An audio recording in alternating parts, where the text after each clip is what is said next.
2020 की वो शाम भूल सकता है जब कोरोना की महामारी से 21 दिन के लॉकडाउन का ऐलान किया गया था। उस दिन शाम 8 बजे देश के प्रधानमंत्री नरेंद्र मोदी जी ने जैसे ही इस बात का ऐलान किया, महानगरों में रहने वाले प्रवासी मजदूर की बड़ी संख्या अपने गांव जाने के लिए सड़कों पर निकल पड़ी थी। कोई मुंबई से चल दिया तो कोई दिल्ली से अपने परिवार के साथ निकल पड़ा। सामने 20 से 25 दिन की यात्रा, साथ में ढेरों सामान, बीवी बच्चे लिए खाली पेट लोगों का जत्था हर तरफ दिखाई देने लगा। और जो शहर में बच भी गया उसमें कई वर्ग ऐसा था जिसे अपना पेट पालने के लिए दूसरे तरह के काम करने पड़े। कोविड-19 की वजह से लगे पहले लॉकडाउन के 3 साल बाद फिल्म मेकर मधुर भंडारकर अपनी फिल्म लॉकडाउन इंडिया लेकर आए हैं। ये फिल्म हम सभी को उस अंधेरे समय में वापस ले जाती है। तो दोस्तों, आज हम एक्सप्लेन करने वाले हैं इंडिया लॉकडाउन मूवी को। तो वीडियो को शुरू करते हैं, और अगर वीडियो अच्छा लगे तो वीडियो को लाइक जरूर कीजिएगा और इसी तरह के वीडियोस पाने के लिए आप हमारे इस चैनल को सब्सक्राइब भी कीजिएगा ताकि आपको इसी तरह के लेटेस्ट और फ्रेश कंटेंट मिलते रहे। तो फिल्म की शुरुआत में हमें बताया जाता कि भारत में 31 जनवरी 2020 को कोरोना का पहला केस मिला था। उस वक्त कोरोना चीन सहित दुनिया के दूसरे देशों में तेजी से फैल रहा था। अपने देश में भी हाई अलर्ट था, लेकिन कुछ लोगों को छोड़ दिया जाए तो बाकी लोगों को कोई फिक्र ही नहीं थी। कोरोना देश में दस्तक दे चुका था। चीन में मामले ज्यादा तेजी से बढ़ रहे थे, लेकिन भारत में भी इस बात की चर्चा है कि कुछ खतरनाक होने वाला है। कुछ लोग मास्क लगाए दिख रहे हैं, कुछ लोग चीन को दोषी मान रहे हैं और कुछ लोग कोरोना का मजाक बनाकर हवा में उड़ा रहे हैं। लेकिन इन तमाम बातों के बीच हम आपको इस फिल्म में 4 ऐसी स्टोरी के बारे में बताएंगे कि कोरोना के आ जाने के कारण उनकी लाइफ स्टाइल पर किस तरह से फर्क पड़ा। सबसे पहले बात करते हैं माधव मिश्रा की, जो कि बिहार के किसी गांव से मुंबई आया है। माधव मिश्रा अपनी पत्नी फूलमती और 2 बेटियों के साथ गृहस्थी और व्यापार जमाने की कोशिश कर रहा है और माधव का परिवार रोजी रोटी के लिए संघर्ष भी कर रहा है। उसकी पत्नी फूलमती घरों में साफ सफाई कर कुछ पैसा कमा रही है। उनका हाल कुछ यूं है कि फूलमती 100 रुपए की नई चप्पल नहीं ले सकती। वो बार बार उसे ही सुधरवाती रहती है, लेकिन दुकानदार के काफी कहने के बाद फूलमती आखिरकार उस टूटी चप्पल को छोड़कर एक नई चप्पल लेती है। दूसरी स्टोरी है मेहरू की, जो कि अपनी माँ से झूठ बोलकर जिस्म फरोशी का धंधा करती है। उसका धंधा जोरों पर था और उसके जैसी कई दूसरी लड़कियां भी मुंबई की रेड लाइट एरिया में वो काम कर अपना घर चला रही हैं। आगे कहानी है नागेश्वर राव की, जो कि सरकारी नौकरी से रिटायर हो चुके हैं। घर में अकेले रहते हैं, पत्नी का निधन हो चुका है और बड़ी बेटी हैदराबाद में रहती है और वो गर्भवती है। और नागेश्वर जल्द से जल्द अपनी बेटी के पास जाना चाहते हैं और अपनी बेटी के होने वाले बच्चे के लिए वो कुछ कपड़े खरीदने के लिए एक शॉप में भी आते हैं, जहां से जब वो वापस जाते हैं तो बाहर उन्हें उन्हीं के बिल्डिंग का एक आदमी घोसला जी मिलते हैं, जो कि उन्हें आज रात ड्रिंक के लिए इनवाइट करते हैं। लेकिन नागेश्वर राव साफ मना कर देते हैं और उनसे कहते हैं कि सबसे पहले तो आपको मास्क लगाना चाहिए और सोशल डिस्टेंसिंग का पालन करना चाहिए। लेकिन घोसले जी उनकी बात को इग्नोर कर देते हैं और कोरोना का मजाक बनाने लगते हैं। इन तमाम कहानियों के बीच एक कहानी प्यार की है, देव और पलक की, जो कि एक दूसरे को बहुत चाहते हैं।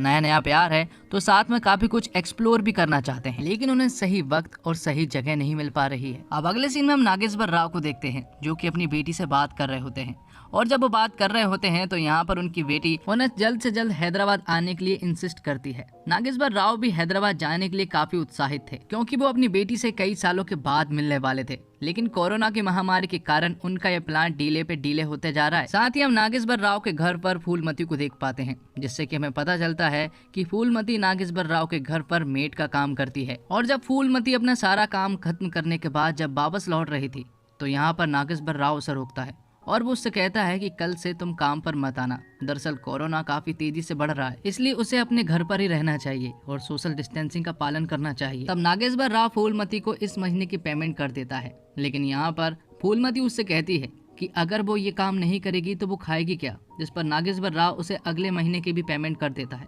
और कहता है कि जैसे ही सब कुछ ठीक हो जाएगा तो वो उसे वापस काम पर बुला लेगा। जिसके बाद नागेश्वर राव टीवी में न्यूज देखते हैं, जहां पर भारत में कोरोना के 73 मामले सामने आ चुके थे। अगले सीन में हमें माधव को दिखाया जाता है, जो कि एक ठेले पर पानी पूरी और बड़े बेचने का काम करता है और जब वो काम कर रहा होता है तभी वहां पर 2 लोग आते हैं। दरअसल इन लोगों से माधव ने पैसे उधार लिए हैं और ये ठेला उसी से बनवाया है। तो वो लोग माधव से पैसे वापस लेने के लिए आए थे, लेकिन यहाँ पर माधव उनसे कहता है कि कोरोना की महामारी के कारण उसकी दुकान ठीक से नहीं चल पा रही है। उसकी दुकान पर बहुत ही कम लोग आते हैं, इसलिए कमाई भी बिल्कुल नहीं हो रही है, इसलिए वो तुम्हें पैसे बाद में देगा। लेकिन यहाँ पर वो लोग माधव को चेतावनी देकर जाते हैं कि 1 महीने के अंदर उन्हें पैसा किसी भी हालत में चाहिए। जिसके बाद हमें मेहरू को दिखाया जाता है जो कि एक बीच पर अपने एक फ्रेंड के साथ थी। यहीं पर हम तितली नाम की एक छोटी सी लड़की को भी देख पाते हैं और तितली भी रेड लाइट एरिया में रहने वाली एक गरीब बच्ची है, उसका कोई भी नहीं है इस दुनिया में। और जब ये दोनों बैठे थे तभी मेहरू के पास मेहरू की माँ का कॉल आता है जो कि गाँव में रहती है और यहाँ पर मेहरू हर महीने अपनी माँ को पैसे पहुँचाती है और अपनी माँ से झूठ कहती है कि वो शहर में नर्स का काम कर रही है, जबकि वो तो जिस्म फरोशी का धंधा करती है। ये बात हो जाने के बाद जब उसकी फ्रेंड पूछती है कि उसकी माँ को जब इस बारे में पता चलेगा तो वो क्या कहेंगी, तो मेहरू अपने फ्रेंड से कहती है कि जब उसकी माँ को इस बारे में पता चलेगा तो उसकी माँ शर्म से मर जाएगी, इसलिए ये बात उन्हें कभी भी नहीं पता चलनी चाहिए। अब अगले सीन में हम देव और पलक को देख पाते हैं जो कि प्लानिंग कर रहे होते हैं। दरअसल देव की फैमिली अगले महीने कहीं पर जाने वाली थी और उनका घर खाली रहने वाला था, इसलिए वो मिलने का प्लान बना रहे होते हैं। जिसके बाद देव जब अपनी बिल्डिंग में पहुंचता है तो वो देखता है कि एक औरत वॉचमैन से लड़ रही होती है। दरअसल उसकी जगह पर किसी दूसरे आदमी ने अपनी कार पार्क कर ली थी और वो कार किसी और की नहीं बल्कि देव के चाचू की है। तब देव कार की कीज लेकर आता है और वो औरत उस कार को दूसरी जगह पर पार्क कर देती है। जिसके बाद उन दोनों के बीच में बातें होती है जिससे कि हमें पता चलता है कि उस औरत का नाम मून एल्विस है और वो एक पायलट है। उन दोनों के बीच में यहाँ पर काफी सारी बातें होती है और दोनों एक दूसरे के फ्रेंड बनने लगे थे। अगले सीन में हम देखते हैं कि टीपू नाम का लड़का मेहरू के पास आता है और वो उसे बताता है कि 21 दिन का लॉकडाउन लग गया है,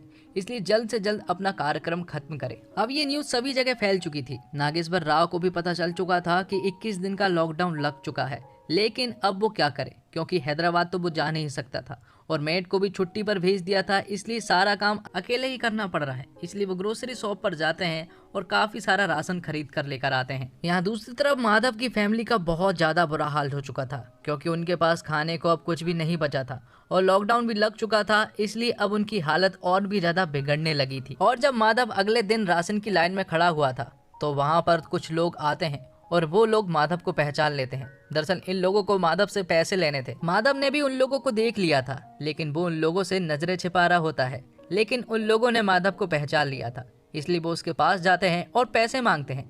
लेकिन माधव उनसे कहता है कि उसके पास कुछ ही पैसे बचे हैं और अगर वो उन्हें दे देगा तो उसके परिवार वाले खाना नहीं खा पाएंगे। लेकिन वो लोग माधव से पैसे छीन लेते हैं। अब माधव के पास कोई और रास्ता ना होने के कारण माधव अपनी टीवी बेचने के लिए निकल पड़ता है और जब वो उस कबाड़े वाले के पास जाता है तो वो उसे चंद पैसे ही देता है। साथ ही वो उसे बताता है कि बिहार जाने के लिए कई सारे लोग निकल रहे हैं, इसलिए उसे भी निकल जाना चाहिए क्योंकि अगर गांव वाले सभी लोग साथ में रहेंगे तो साथ में जाने में ज्यादा प्रॉब्लम नहीं होगी।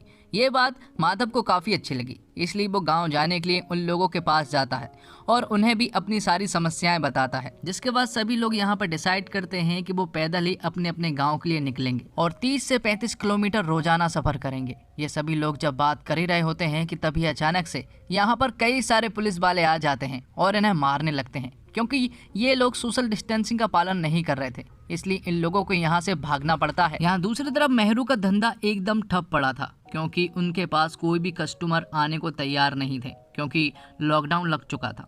इसके थोड़ी देर के बाद टीपू यहाँ पर आता है और वो उसे बताता है कि उसने एक नई तरह की स्कीम लेकर आया है और मोबाइल के द्वारा ही वो लोगों को संतुष्ट कर सकेंगे और उसने एक आदमी से तो एडवांस भी ले रखा है, इसलिए वो उसके पास कॉल करता है और यहाँ पर मेहरू उससे मीठी मीठी बातें करती है जिसके बदले में उसे 200 से 250 रुपये मिल जाते हैं और ये काम मेहरू को काफ़ी अच्छा लगा, इसलिए अब वो ऑनलाइन सर्विसेज दिया करेगी।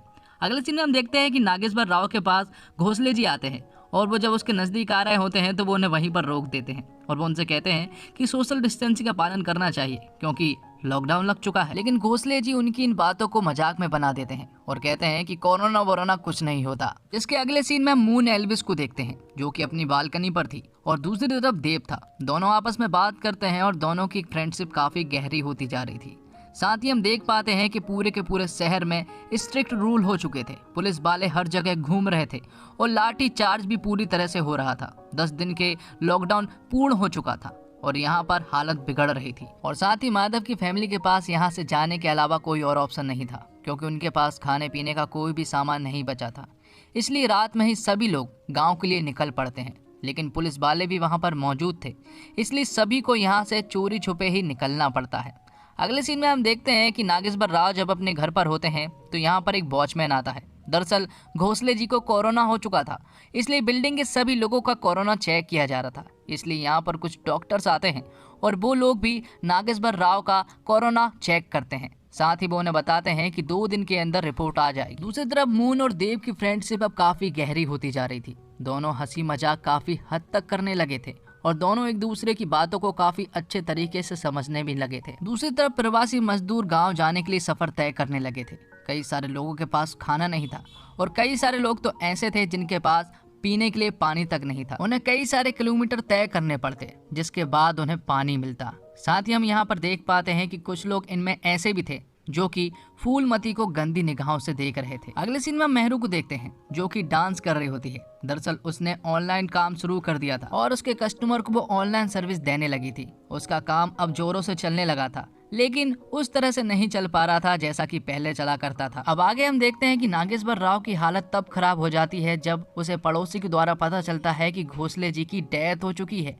और ये बात सुनने के बाद तो नागेश्वर राव की पैरों तले जमीन खिसक जाती है, क्योंकि हाल ही में तो वो बिल्कुल ठीक थे, कोरोना पॉजिटिव भी हुए थे और चंद लम्हों में ही उनकी डेथ हो गई। अब आगे हम देखते हैं कि जब पलक अपने घर पर थी और उसका देव से मिलने का काफी जोरों से मन कर रहा था, इसलिए वो अपनी मम्मी से कहती है कि उसे अपनी फ्रेंड के घर जाना है जरूरी काम के लिए। और जब वो बाहर जा ही रही होती है कि तभी दरवाजे पर उसके पिता रोक लेते हैं और वो उससे कहते हैं कि लॉकडाउन लगा है और पुलिस वाले लोगों को बहुत ही बुरी तरीके से मार रहे हैं। अब अगले सीन में हम देखते हैं कि नागेश्वर राव के पास कोरोना की रिपोर्ट आ चुकी थी और जब वो अपनी कोरोना की रिपोर्ट को चेक करते हैं तो वो काफी खुश हो जाते हैं क्योंकि उनकी रिपोर्ट नेगेटिव थी। इसलिए वो ये बात सबसे पहले अपनी बेटी को बताते हैं और उसकी बेटी भी काफी खुश होती है। अब अगले सीन में हम देखते हैं कि प्रवासी मजदूर जब अपने रास्ते में थे तो यहाँ पर फूलमती के पास एक आदमी आता है और वो उसे एक रात साथ में मनाने के लिए कहता है। लेकिन यहाँ पर फूलमती उसे चिल्लाने लगती है और ये बात जब माधव को पता चलती है तो वो उस आदमी के साथ झगड़ने लगता है। लेकिन यहाँ पर उस आदमी के साथ कई सारे लोग और भी थे जो कि माधव को ही मारने लगते हैं, जिसके बाद माधव को वो लोग छोड़कर यहाँ से चले जाते हैं। इसके अगले सीन में हम देखते हैं कि नागेश्वर राव अब किसी भी हालत में हैदराबाद पहुंचना चाहता था, इसलिए वो अपने एक दोस्त से पास की जुगाड़ कर लेता है और तुरंत ही हैदराबाद जाने के लिए अपनी कार से निकल पड़ता है। बीच में उसे कई सारे पुलिस वाले भी मिलते हैं, लेकिन उसके पास था, इसलिए कोई भी उसे नहीं रोकता।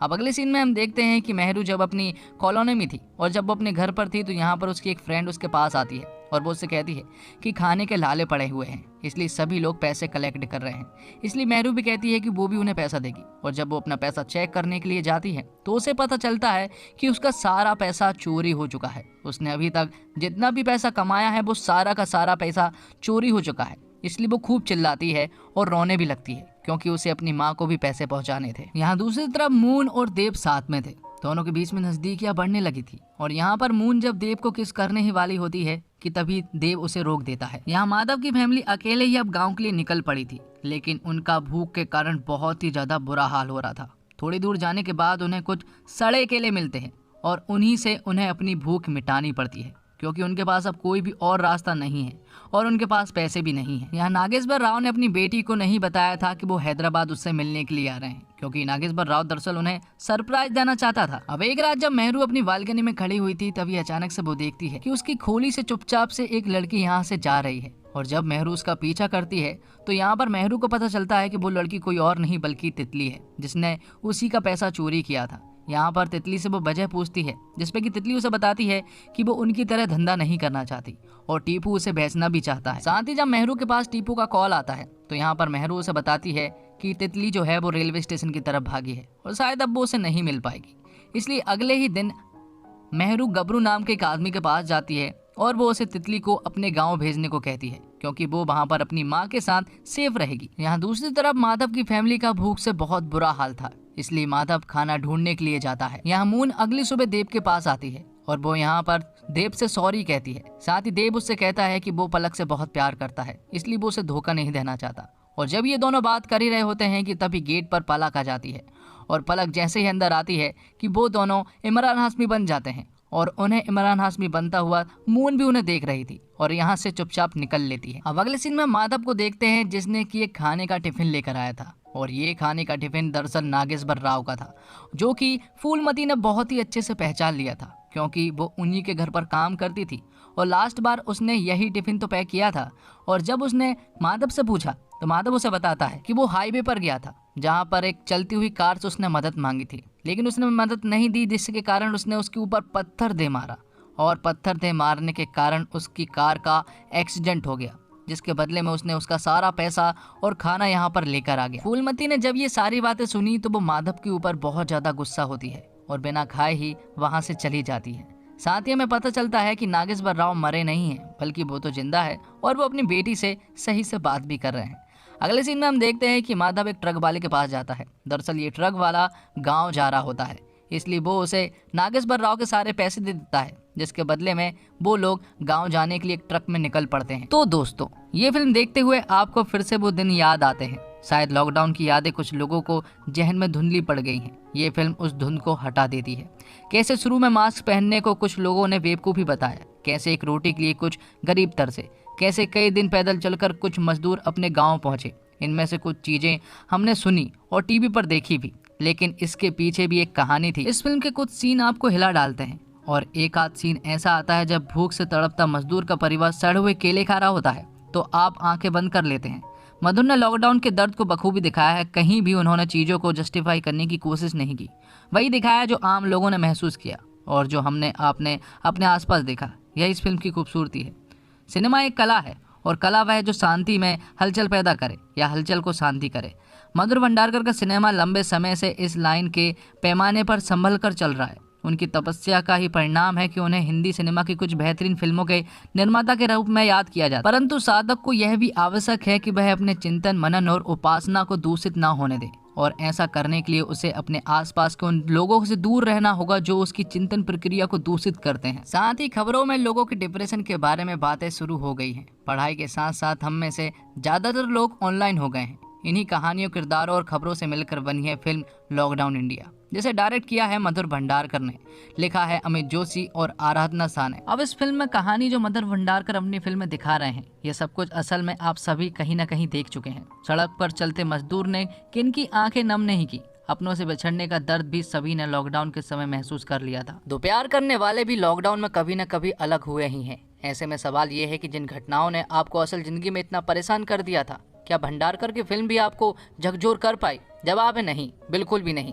फिल्म में एक साथ कई कहानियां जरूर दिखाई गई हैं, सभी का अपना एक संघर्ष भी दिख रहा है, लेकिन कुछ भी दिल को नहीं लगता। सब कुछ एकदम फ्लैट सा लगता है, मानो ज्यादा साधारण दिखाने के चक्कर में कहानी के मूल मंत्र को भी भुला दिया गया है। शुरुआत का 35 से 40 मिनट तो सिर्फ भूमिका बांधने में निकला है, यानी कि फिल्म आपको सब्र का पूरा टेस्ट लेती है। सेकंड हाफ में जब कहानी लॉकडाउन के पहलू को छूती है तो कुछ सीन जरूर आपको पुरानी यादों में ले जाती है। बस इस कहानी की अच्छी बात यह है कि सब कुछ दूसरे से किसी न किसी तरीके से कनेक्ट कर दिया गया है। मतलब जब फिल्म खत्म होने वाली होती है, जितनी भी कहानियां हैं वो सभी एक दूसरे से जुड़ जाती है। लेकिन इसके अलावा इंडिया लॉकडाउन की कहानी आपको कुछ नया या कोरोना को देखते हुए कहें तो भावुक करने वाला कंटेंट नहीं देती। अब बात करें फिल्म की स्टार कास्ट की, तो फिल्म की स्टार कास्ट भी औसत ही कही जाएगी। सबसे कमजोर कड़ी तो प्रतीक बब्बर लगे हैं। उनका बिहारी एसेट पूरी समय इरिटेट ज्यादा करता है। इस किरदार में भी शुरुआत में ही असहज से लगे हैं और उनकी वो असहजता हम तक भी पहुंच गई। उनकी पत्नी के रोल में साई का काम बिल्कुल ठीक है, वो काफी नेचुरल लगी है और अंत तक अपने किरदार को पकड़ कर चली है।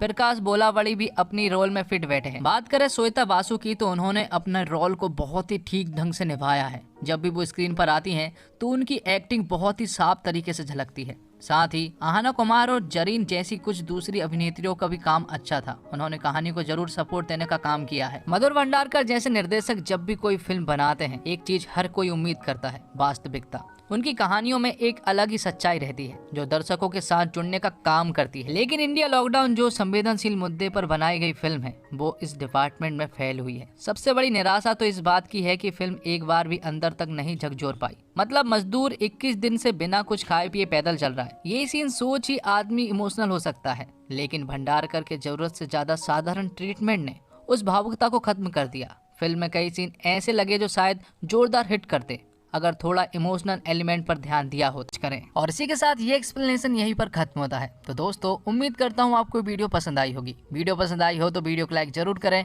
और इसी तरह के वीडियोस पाने के लिए आप हमारे इस चैनल को सब्सक्राइब भी करें। मिलते हैं एक और धमाकेदार वीडियो के साथ, तब तक के लिए आप हमारे इस चैनल के साथ बने रहिए।